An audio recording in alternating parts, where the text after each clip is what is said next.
Hello, it's Saturday the 6th of August. You're tuned in to our 6 p.m. newscast on Arirang TV. It's very good to have you with us. I'm Mark Brew. Our top story this evening, the 31st Modern Olympics have opened in Rio with a spectacular ceremony at the Maracana Stadium. Around 10,000 athletes from more than 200 countries paraded before the enthusiastic crowd. Our Shin Se-min reports from Rio. Bringing the world together under the umbrella of sports, the curtain to the 2016 Rio Olympics parted on Friday evening at the Maracana Stadium. Sportsmen and women from around the globe marched through the stadium to watch a grand fireworks display that lit up the sky. Leading up to the opening ceremony, excitement had been building among the international visitors, filling the streets and corners of Rio. We just couldn't find any tickets together, so we just thought if we can't get tickets, might as well be out here, just to be around the atmosphere and celebrate Team USA. My father attended the Olympic Games in Berlin in '36, so it's in a way an honor. And he himself, like myself, was a citizen of the world. We are not a flag of Brazil, a flag of Germany, or from America, or from Korea, but I think we all are citizens of the world, and that's how I like to see myself. Preparations for the ceremony meant the Rio city government closed off almost 40 streets around the Maracana Stadium for nearly a full day on Friday. With visitors from around the world, including high-ranking officials and leaders in Rio for the curtain raiser, additional security forces were deployed, tripling the number of safety personnel. Marking the official start of the Games, the Olympic torch arrived at its final destination to ignite the cauldron.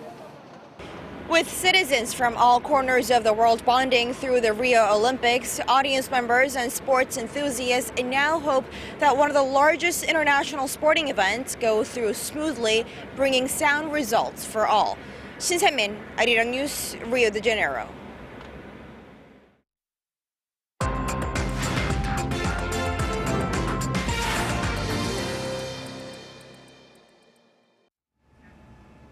So great to have you with us on this exciting day. Here to give you the latest updates and highlights from the Rio Olympics, I'm Ian Shin. With the world-renowned supermodel and Brazil's sweetheart Gisele Bündchen leading the opening ceremony, the 2016 Olympics has officially announced its beginning. It was an inspiring moment when the honorary tradition lighting the Olympic flame was carried out by the country's little-known former runner, Vanderlei Cordeiro de Lima, who was leading the marathon at the 2004 Olympics but got attacked by a spectator and finished with a bronze medal instead. But they saved the best for last. Loud cheers filled the stadium as the ceremony closed with athletes from 207 nations proudly carrying their flags in the Parade of Nations. But enough about the opening ceremony. The actual games already started days ago, and continuing from Korea's crushing victory over Fiji in men's football a day earlier, Team Korea has smashed a new record in men's archery. Scoring 700, 24-year-old Kim Woo-jin set the world record in the 72-arrow ranking round. Two other Korean men archers claimed 6th and 12th at the round. With 669 points, Choi Mi-sun also finished at number 1 in women's archery, followed by Jang Hae-jin and Kim Bo-bae claiming 2nd and 3rd. Proving the nation's unbeatable spirit in the field, there are high expectations Team Korea can bring home gold, silver, and bronze in men's and women's archery. And moving on to what to look out for among Saturday's matches, a women's preliminary volleyball match between Korea and Japan is scheduled for Saturday at 9:30 a.m. local time. That's 9:30 p.m. for those of us who are watching us from Korea. And men's judo and women's fencing are holding semifinals on the day as well, starting at 3:30 p.m. Brazil time. And also don't forget women's shooting is scheduled for Saturday, another event Team Korea has been greatly anticipating. A 10-meter air rifle qualification match will be followed by the final match right after.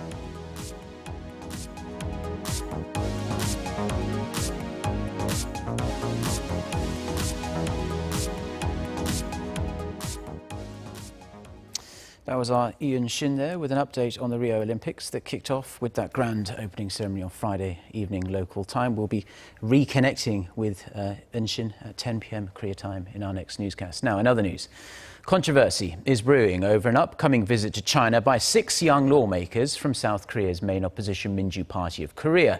During their 3-day visit next week, the lawmakers plan to meet with Chinese experts and South Korean journalists based in China for talks on Seoul's decision to deploy the US missile defense system known as THAAD to South Korean soil. The ruling Saenuri Party spokesman on Saturday slammed the opposition party lawmakers' move, calling it a shame to South Korea's politics. The spokesman also urged them to cancel the trip. China is deeply opposed to the THAAD deployment, saying it will hurt its strategic security interests.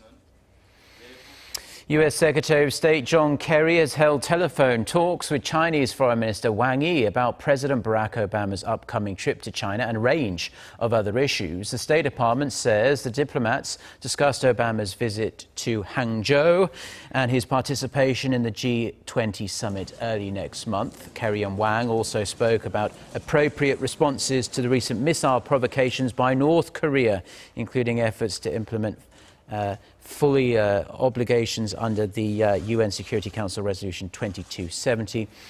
This all comes after North Korea launched a ballistic missile on Wednesday that landed in Japanese-controlled waters for the first time. Angola has reportedly submitted its plan on how to implement sanctions on North Korea in line with the UN Security Council's push to punish Pyongyang for its nuclear missile provocations. US-based Radio Free Asia says Angola has banned exports of aircraft fuel and mineral products to the north. Angola has also told the UN it has stepped up inspection of freight planes and ships moving in and out of North Korea as well. The African country has maintained close ties with North Korea for more than 4 decades, so this is significant. UN member nations have been asked to submit their implementation reports on sanctions in the wake of Pyongyang's 4th nuclear test in January and long-range missile launch the following month. Now, the United States is set to slap anti-dumping duties on steel imported from a handful of countries, and that includes South Korea. The nation's steel giant POSCO could be hit especially hard. Hwang Jie reports. The U.S. Commerce Department on Friday decided to impose anti-dumping duties on hot-rolled flat steel from 7 countries, including Korea and Japan. With that, the U.S. would lock in import taxes of 3.7% to around 35% for 5 years. Korea's steel giant POSCO is expected to take the biggest hit, as the department also slapped anti-subsidy duties of 57% on the company. The same duty set for most other steelmakers in Brazil, Turkey, and even a different steelmaker in Korea, Hyundai Steel, range between 4% and 11%. Still, the U.S. move to protect its own steel industry is not a done deal, as the country's International Trade Commission could overturn it. The commission is due to make a decision by late September on whether steel imports have damaged local producers.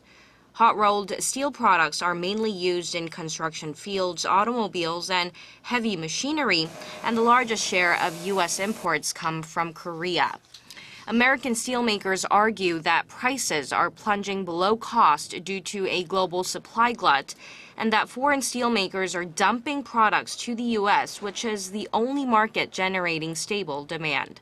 Korean steelmakers, on the other hand, say the lower prices are prompted by low oil prices. POSCO says it's considering all options, including filing a petition to the World Trade Organization. Hwang Jie, Arirang News.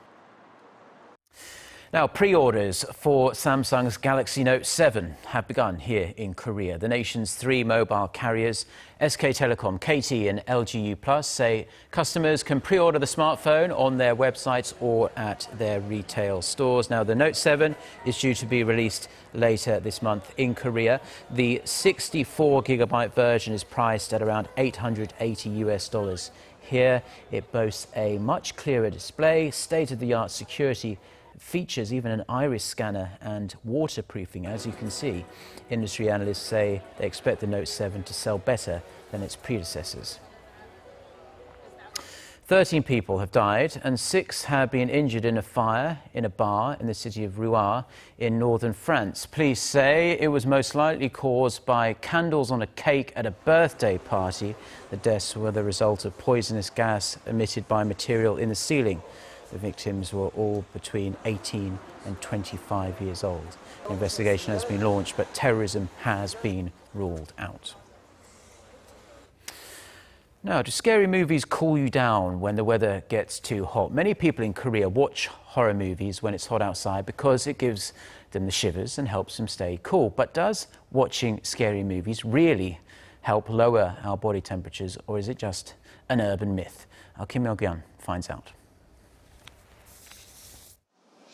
In summertime, it's usually not difficult to find horror movies at the cinema or on our TV screens. The reason that people watch horror movies when the temperature rises is so they can scare themselves cold. I get really scared of horror movies, but I think I keep watching them especially when it's hot because it makes me feel cooler. Because of the sound and the visuals, it definitely sends chills down my spine. When you watch scary movies with ghosts or zombies, we often say we feel shivers or that we get goosebumps. But is this fear factor really affecting our body temperature? Or is it just a feeling? To find out, researchers held an experiment by checking a person's body temperature every 10 minutes as he watched a horror movie. 20 minutes after the movie began, the temperature of his chest and his palms dropped by 1.3 and 1.7 degrees respectively. As we get scared while watching horror movies, our sympathetic nerve gets stimulated and shrinks our blood vessels. This disturbs the circulation of warm blood and lowers our body temperature. The feeling of shivering and having goosebumps when we watch horror movies is similar to our body's reaction when we feel cold. This might explain why some people like watching horror movies during summertime. With the results of this latest experiment, we can expect the trend of watching horror movies to continue every summer. Kim Myo-gyun, Arirang News.